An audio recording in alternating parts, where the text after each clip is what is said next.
Good morning guys. Today is December 26, 2024. Dito na kami nagpalipas ng gabi sa resort ng amo ng kaibigan namin. Nakapagpahinga. Ayun. With the temperature of -3, feels like -5. Napakatahimik tong lugar na to. Tatapos ko lang mag-shovel. Makitang kita rito yung bundok. Lapit lang.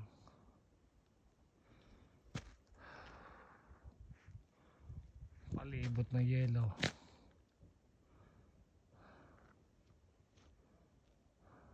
Ayan. Ano exit dito?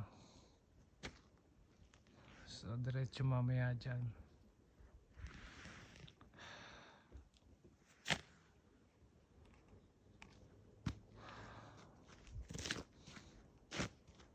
Sana makakita tayo ng ligaw na hayop. Coyote o raccoon. Yung tropa nating squirrel kung saan nagtatago sa gantong kalamig na panahon.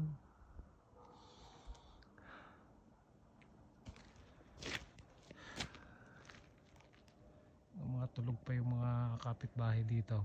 Kami lang maagang nagigising.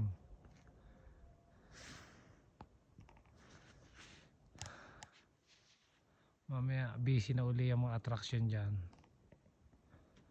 Kasalukuyang nagpapahinga yung mga guests. O baka ngayon palang pupunta. Boxing Day ngayon dito eh. So holiday pa rin.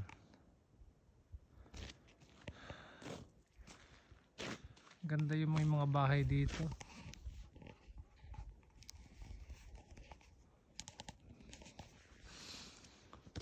Pwede nilang parentahan o ano na rin, pahingahan din ng mga family pagka mga ganitong long weekend.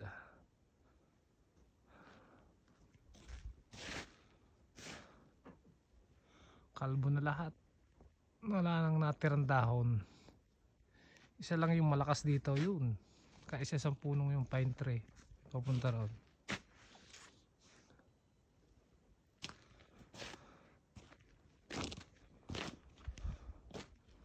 Ang nadaang ni isang sasakyan.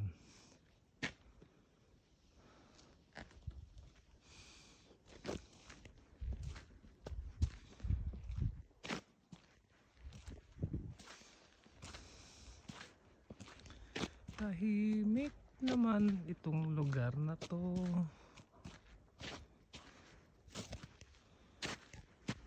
Warning, sidewalk not maintained in winter. November 1 to April 15. Wala nang madadaanan din eh. Hindi sa karsada. Yung sidewalk lang hindi na maintain. Ito lang karsada ang may nagsashovel siguro. Madulas siya pero dandahan lang naman ang pagdadrive.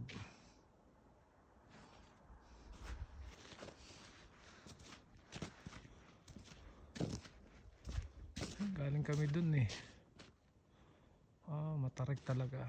Ang kailangan dahan-dahan talaga. Kasi pag nawalan ka ng preno, actually kahagit yung preno, ang problema dudulas yung gulong. Kasi slope siya eh. So, dahan-dahan lang. Pagka gantong mga snow, titigas na yan eh. Magiging yelo na. Hindi mo na makokontrol. Ang ganda ng mga bahay. Lalo to oh. Lawak.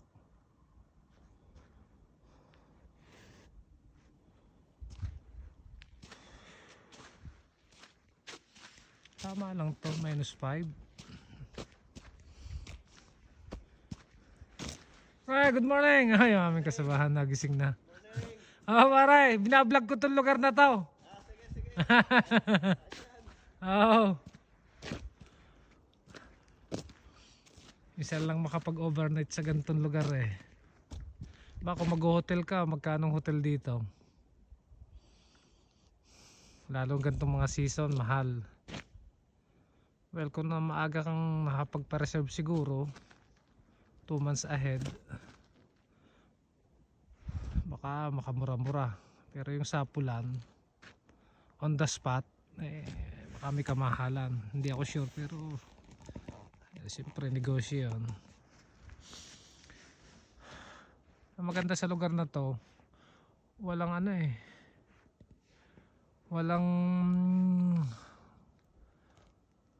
dire-diretso. Ang hanap buhay rito na may mga resort tsaka yung Blue Mountain na yan. Pag winter yan, ski, marami pa rin guests.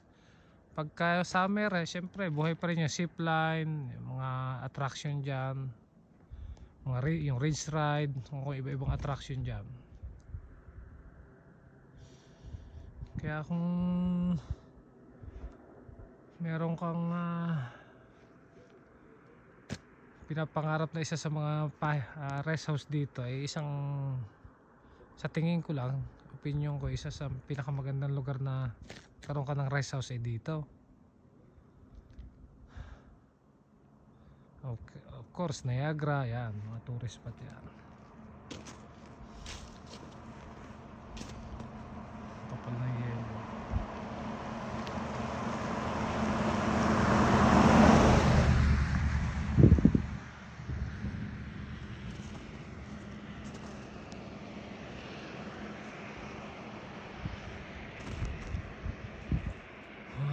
Okay, balik na tayo sa ating tinutuluyan. Lapit lang naman.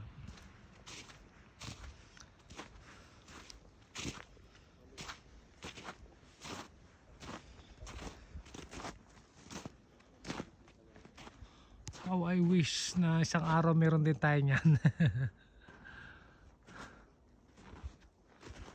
Family, friends, pwede rito. Kung meron kang isa nito, welcome. Everybody's welcome. Para everybody's happy. Ika nga.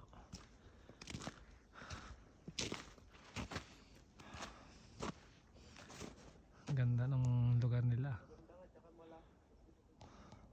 Ilang minutes lang nagdadrive yun papunta dun.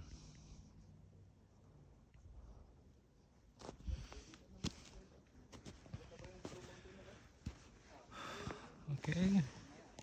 Bye bye. Salamat sa panonood. Isang like naman dyan, brother, sister. Para naman lumaki tong ating munting channel. Bye bye. To God be all the glory.